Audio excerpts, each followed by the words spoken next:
गांव की भूतिया कहानी एक समय की बात है। एक छोटे से गांव में जहां हर शाम सूरज डूबते ही सन्नाटा छा जाता था। गांव के बाहर एक पुराना खंडहर हो चुका हवेली था, जिसे लोग भूतों की हवेली के नाम से जानते थे। किसी को नहीं पता था कि हवेली में ऐसा क्या हुआ था कि लोग उससे डरते थे, लेकिन हर कोई यही कहता था कि वहां कोई न कोई अजीब घटना जरूर होती रहती थी। गांव के बच्चों को हमेशा अपने बुजुर्गों से ये सुनने को मिलता था कि सूरज ढलने के बाद हवेली के आसपास कोई नहीं जाता।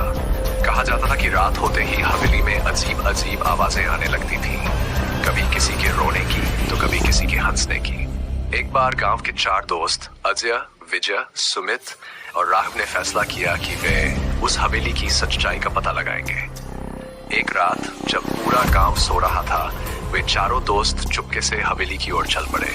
जैसे ही वे हवेली के पास पहुंचे, एक ठंडी हवा का झोंका आया और चारों के रोंगटे खड़े हो गए। हवेली के अंदर कदम रखते ही उन्हें एक अजीब सी गंध आई, जैसे कोई पुरानी चीज सड़ रही हो। उन्होंने अपने टॉर्च जलाई और अंदर का नजारा देखा। हवेली के अंदर फर्नीचर टूटे हुए थे, दीवारों पर अजीब अजीब चित्र बने हुए थे और फर्श पर धूल की मोटी परत जमी हुई थी।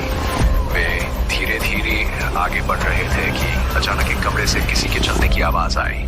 सभी की धड़कनें तेज हो गई। उन्होंने दरवाजा खोला और देखा कि वहां कोई नहीं था, लेकिन जैसे ही पीछे मुड़े, एक पुराना आईना उनके सामने था, जिसमें एक सफेद साड़ी पहने महिला का अक्स दिखाई दे रहा था। महिला का चेहरा धुंधला था, लेकिन उसकी आंखें बहुत ही भयानक थीं। अजय ने जैसे ही आईने की ओर देखा, महिला ने जोर से चीख मारी और आईना टूट गया। चारों दोस्त डर के मारे भाग खड़े हुए और सीधा गांव की ओर दौड़ पड़े। वे जैसे तैसे गांव पहुंचे और पूरी कहानी गांव वालों को सुनाई। उस रात के बाद से चारों दोस्तों ने कभी भी उस हवेली के पास जाने की हिम्मत नहीं की। गांव के बुजुर्गों ने कहा कि हवेली में एक विधवा महिला की आत्मा भटकती है, जिसे उसके पति ने मार दिया था।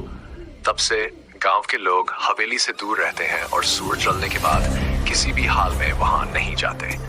ये कहानी गांव की पुरानी रहस्यमयी घटनाओं में से एक है, जो आज भी लोगों के दिलों में डर और रहस्य का एहसास बनाए रखती है।